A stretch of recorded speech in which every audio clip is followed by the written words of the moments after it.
All right, let's get into the weeds today. We're looking at what happens when things go wrong in critical care, specifically pulling out the most high-yield clinical priorities from the world of central venous access devices, CVAs, and respiratory gas exchange. Exactly. Our mission here is to give you a shortcut to that clinical mastery. We're not just listing facts. We're focusing on the decisions, the safety steps that separate routine care from a life-saving action. So we're starting with complex vascular access and then moving into respiratory emergencies. That's the plan. Okay, let's begin with the CVA landscape. There are, what, five main types here? And it seems like it's all about duration and purpose. It is. You have to know why a line is being used. So Right. start with the non-tunneled catheter, your standard CVL. This is your workhorse in the ICU, in the ED. For short-term acute needs. Exactly. Fast fluids, quick monitoring. But that speed comes at a price. It has the absolute highest risk of infection, just where it is and how it's put in. So then, if a patient needs a central line for something really specific, say for acute renal failure, what's the go-to then? That's where the trialysis catheter comes in. It's specialized. It's designed just for the high flows you need for hemodialysis. And the high yield point there is probably don't touch it for anything else. You've got it. You should never use those ports for meds or fluids unless it is a true life or death emergency and you have a direct order. Right. Those lumens need to be pristine for dialysis. Okay, so we move from acute care to longer-term needs. That's where the tunneled catheter, like a Hickman or a Groshong, comes in. Right. And the name gives away the safety improvement. It's tunneled under the skin for several centimeters before it enters the vein. And that tunnel acts as a barrier. A fantastic barrier. It lets tissue grow around it, which really cuts down on the infection risk compared to that non-tunneled line. And some, like the Groshong, have another cool feature, a valve tip. That valve tip is a great detail. Why does a valve matter so much clinically? It just simplifies maintenance. The valve only opens with pressure, so it stops blood from backing up into the line. This means you don't need to use heparin flushes to keep it open. Less risk. And then we've got the two big outpatient players. First, the PICC line, the peripherally inserted central catheter. Yep. Super common for long-term antibiotics at home, that kind of thing.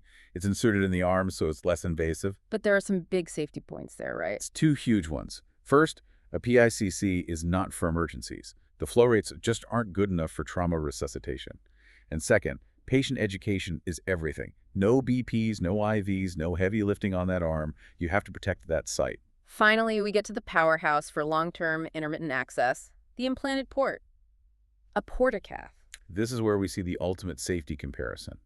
While that non-tunneled CVL is the highest risk, the implanted port has the lowest infection risk of all of them. Wait, I feel like this is counterintuitive to some people. Isn't sticking a needle under the skin every few weeks riskier? Why is it safer? It's all about exposure. When the port isn't accessed, it's completely sealed under the skin. There's no dressing to change, no external cap to get contaminated. It's protected. And when you do access it, you use a special needle. You have to. A Huber needle. We call it non-coring. What does that mean, non-coring? If you used a regular sharp needle, you'd punch out a tiny piece of the silicone septum every time. You'd be coring it, destroying it. The Huber needle is designed to slice the membrane without removing any material, so it reseals perfectly. That design, plus being under the skin, makes it the safest option. That distinction is a huge clinical insight. Okay, so let's talk prevention across the board. What are the non-negotiables for preventing catheter-related bloodstream infections, or CRBSI? It never, ever changes. The foundation is always hand hygiene. Hand hygiene beats everything else. It beats everything else. If you remember nothing else, remember that. Beyond that, it's about clinical rigor. And what does that rigor look like? It means strict sterile technique for dressing changes, using chlorhexidine for skin prep.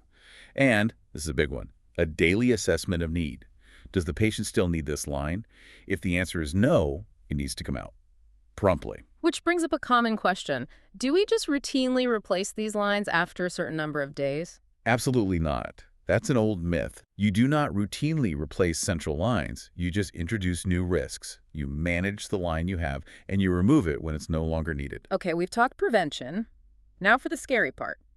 The most immediate, life-threatening CVAD complication, air embolism. Yeah, this is terrifying, but knowing the steps is critical.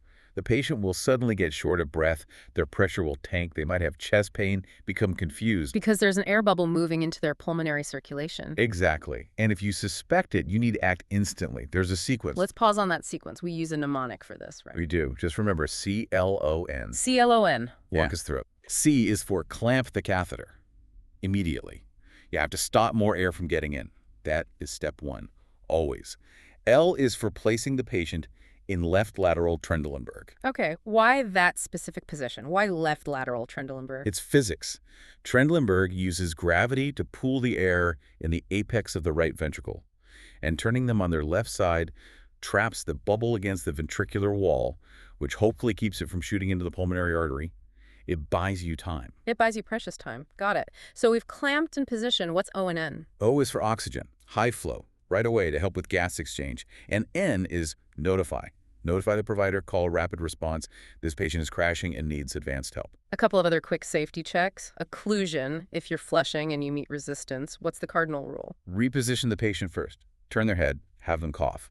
But the absolute rule is never flush forcefully. You can dislodge a clot. Never do it. And a quick note on pneumothorax, that's a risk with subclavian insertions, right? It's a perfect bridge to our next topic. It is. If you see sudden dyspnea and unequal breath sounds right after a subclavian line goes in, you're thinking pneumothorax. You're thinking chest tube. And that takes us right into moving air gas exchange. Let's shift gears. The foundational NCLEX priority framework. It's always the ABCs. Airway is number one. Undisputed champion. Airway is greater than breathing, which is greater than, well, we say circulation, but in this context, oxygenation. If the airway is blocked, nothing else you do matters. A patient with stridor, or even worse, a silent chest where they were just struggling? That's an emergency. You maintain that airway, get oxygen on, and prepare for an advanced airway. Immediately. Okay, so before we get to the machines that help us, quick physiology review. We need three things for gas exchange to work, right? Three things. You need ventilation, just the mechanical movement of air. You need diffusion, the Oiero and Cuyo swapping places at the alveoli. And you need perfusion, blood flow to pick up that oxygen. A problem in any one of those, and the whole system fails. And when ventilation fails, we turn to the mechanical ventilator. This is where knowing your settings is key for an RN. Totally. You have two main goals, improving oxygen delivery and getting rid of carbon dioxide. For oxygenation, you're mostly playing with PEEP and FIARES. So PEEP is positive end expiratory pressure. What is that actually doing? It's fascinating. It's just a little bit of pressure that physically keeps the tiny alveoli from collapsing at the end of each breath. It holds them open, which gives more surface area and more time for oxygen to diffuse across. It recruits the lung. So you increase PEEP to recruit lung, and FIARO just makes the air richer. Yeah, well, with key arrow, you have to increase the total amount of air moved per minute. You do that by increasing the rate breaths per minute or the tidal volume, the size of each breath. And while the patients on the vent were fighting VAP, ventilator-associated pneumonia, the prevention bundles. Let's talk rationale. Why keep the head of the bed up? Head of bed at 30 degrees or more, it's all about gravity. It helps prevent aspiration of oral secretions or gastric contents. Simple as that. And the daily sedation vacation. Why wake up a critically ill patient? Because the longer they're sedated, the longer they're on the vent.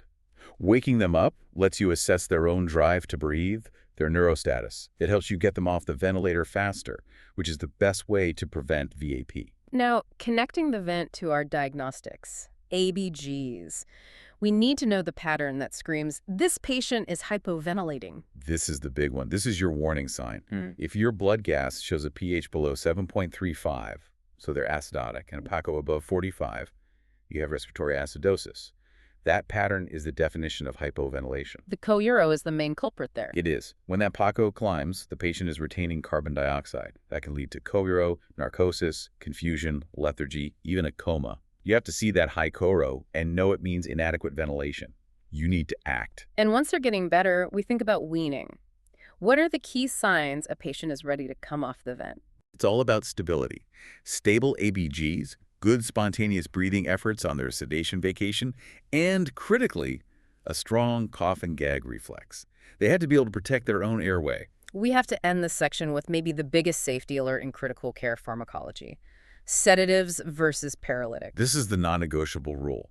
We use sedatives, like propofol, to manage comfort and anxiety. We use paralytics, like rocuronium, to induce chemical paralysis. And the critical warning is, Paralytics do not sedate or relieve pain. They only paralyze. You must always ensure the patient is deeply sedated before you give a paralytic. because if you don't, The patient is awake, aware, and completely trapped inside their body, unable to move or signal distress. It is an unthinkable, unacceptable patient safety event. that distinction is just paramount. So let's bring this all together. What have we really established here? We've hit some key safety points. Implanted port has the lowest infection risk. We have the CLON sequence for an air embolism, plant lateral Trendelenburg oxygen, notify. We define the ABG for hypoventilation, low pH, high SUO. And that critical life-saving rule about paralytics. Always, always verify sedation first. But if we connect this to the RN scope of practice, there's a final thought here. There is. It's about delegation versus assessment.